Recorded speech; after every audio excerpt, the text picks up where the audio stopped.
में बहुजन समाज पार्टी से प्रत्याशी के रूप में जगदीश चौहान लगातार जनसंपर्क कर रहे हैं।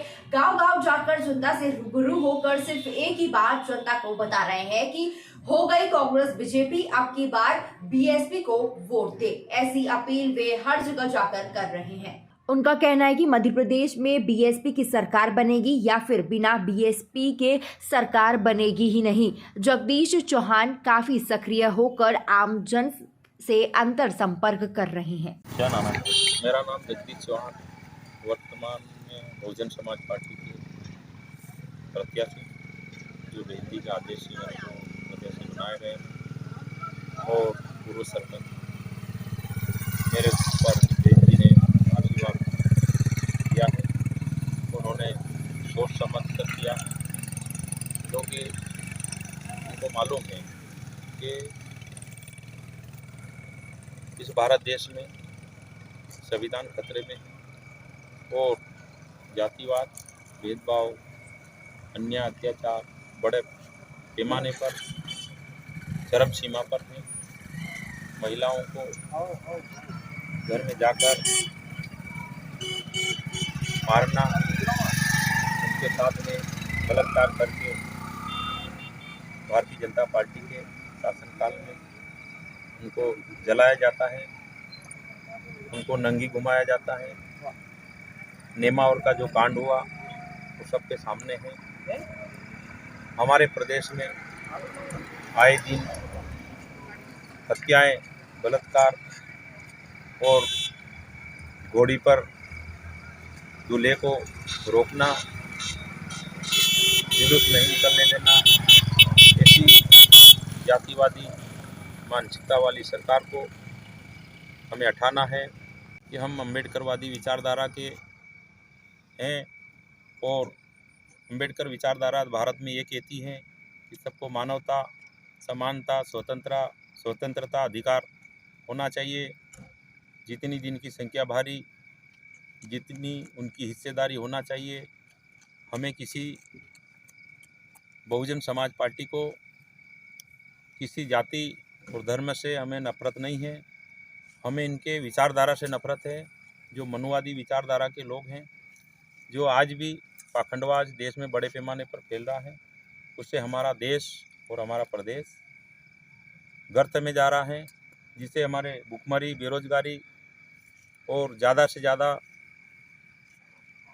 काफ़ी बेरोजगारी बढ़ चुकी है। आज शिवराज सिंह सरकार ने काफ़ी वादा तो काफ़ी किया है, लेकिन काम कुछ भी नहीं हुआ। ज़मीनी स्तर पर सड़क देख लो आप, काफ़ी घोटाला हुआ है। आप व्यापम घोटाला देख लो, आप बहुत सारे ऐसे घोटाले हैं जो हम गिनाए तो काफ़ी कम पड़ जाते हैं। और घोटाला की यदि कोई जांच होती है तो ये लोग, सरकार में बैठे हुए लोग, उन लोगों को मरवा देते हैं, गवाह को मरवा देते हैं। तो आज न्याय नहीं मिल रहा है, चाहे अधिकारी हो, कर्मचारी हो, किसान हो, मजदूर हो, सभी के साथ में अन्याय हो रहा है और बिना रिश्वत के कोई काम नहीं हो रहा है। तो यही हमारा विषय रहेगा कि हम भारत में जो डॉक्टर भीमराव अंबेडकर साहब ने जो संविधान लिखा है उनको परिपूर्ण लागू करवाएंगे, हमारी सरकार बनेगी तो। और सबसे पहले जो इन्होंने शिक्षा को कमज़ोर कर दिया गया है मध्य प्रदेश सरकार के द्वारा, उस शिक्षा में पहली से 5वीं तक जो लोगों को पास किया जाता है, उससे क्या होते हैं कि हमारे गरीब वर्ग के लोगों को पढ़ने लिखने से वंचित किया जा रहा है। ऐसी योजना हमको दिखने में आती है, क्योंकि पहली से जो 5वीं तक 8वीं तक जो उनको पढ़ने लिखने का उनको कुछ भी नहीं आता, फिर भी वो लोग पास कर देते। ऐसी योजना उन्होंने हमारे गरीब मजदूर किसानों के, जो ग्रामीण लोगों के खिलाफ बनाई है। ये बेबुनियाद है। हमारी सरकार बनेगी तो सबसे पहले कानून व्यवस्था और शिक्षा पर हम काफ़ी ध्यान देंगे। और हमारी सरकार भी, मेरे को मालूम है कि बहन जी ने जब 4 बार यूपी में सरकार चलाई है तो उनका लाइन ऑर्डर पूरे इंडिया को मालूम है, भारत को मालूम है कि बहन जी ने कैसे सरकार चलाई है। और स्वतंत्रता, भाईचारा, समानता, उन्होंने जितनी जिनकी संख्या बारी, जितनी उनको सभी वर्ग के लोगों को हिस्सेदारी दी है, चाहे क्षत्रिय हो, चाहे पिछड़ा हो, चाहे बनिया हो, चाहे अनुसूचित जाति के हो, सभी को अधिकार मिला है और सभी को मान सम्मान दिया है। और ये महापुरुषों की विचारधारा वाली पार्टी है, हमें भेदभाव वाली पार्टी नहीं है। भेदभाव कांग्रेस और बीजेपी में करते हैं, और कांग्रेस और बीजेपी दोनों एक ही थाली के चट्टे बट्टे हैं, और इनकी दोनों मिली भक्ति के कारण इस देश में अन्याय अत्याचार हो रहा है और प्रदेश में भी हो रहा है। और आने वाले 2023 में बहुजन समाज पार्टी की सरकार बन रही है। यदि सरकार नहीं बनेगी तो बहुजन समाज पार्टी के बिना सरकार नहीं बनने वाली है, क्योंकि हम लोग काफ़ी अब जाग चुके हैं। वो वक्त हमारा जो चले गया है, जो हमारा बीच में कोई समय गड़बड़ हो गया था, लेकिन हमारे लोगों को गुमराह कर करके इन्होंने काफ़ी राज किया है।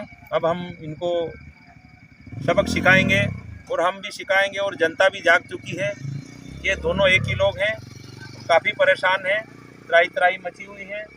सभी मेरा यही निवेदन है, जय भीम, जय भारत, जय बहुजन समाज। अभी जो आज़ाद समाज पार्टी लगातार काम कर रही है, तो इसके बारे में क्या कहें? आज़ाद समाज पार्टी जो काम कर रही है, ये सब आरएसएस के एजेंट है। हमें मालूम है कि भारत देश के अंदर जब अम्बेडकरवादी एक राष्ट्रीय पार्टी मान्यवर कांशीराम साहब ने बनाए करके दिए, उन्होंने 1984 में वाम से डीएस कोर जो बनाया था उन्होंने, इसके बाद में 84 में जो 1984 में उन्होंने जो बहुजन समाज पार्टी का नाम रखा, तो उस समय पे भी काफ़ी लोग उनके खिलाफ थे। और डॉक्टर भीमराव अंबेडकर साहब जब जिंदे थे, उन्होंने संघर्ष किया। जब उनके सामने भी जो लोग उनको खड़ा किया था, ये मनुवादी मानसिकता के लोग कैसे भी करके मानवतावादी विचारधारा को चलने नहीं देना चाहते हैं।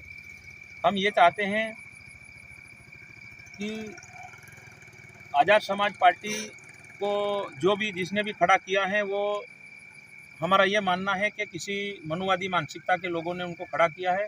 उनको मालूम है कि जब भारत के अंदर जब बहुजन समाज पार्टी राष्ट्रीय पार्टी जो संविधान के तट पर चलती हैं, उसको कमज़ोर करने के लिए इनमें से ही किसी आदमी को हम दलाल क्यों नहीं बनाते।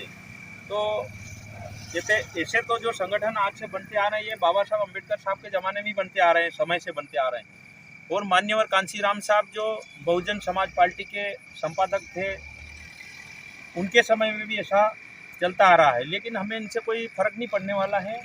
ये है कि हमारा समय थोड़ा कुछ बर्बाद हो सकता है इनके वजह से, लेकिन हम क्या है, इस भारत देश और मध्य प्रदेश में हम सत्ता पर काबिज जरूर होंगे, और संविधान पूरी तरीके से सभी वर्ग का लागू होगा, और यही हम कहना चाहेंगे।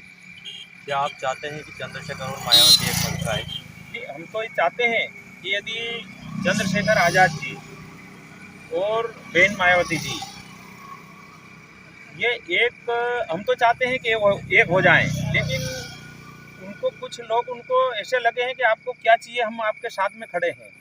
तो उन्होंने जब उनका सहारा मिल गया, तो वो लोग हमसे समझौता करना नहीं चाहते।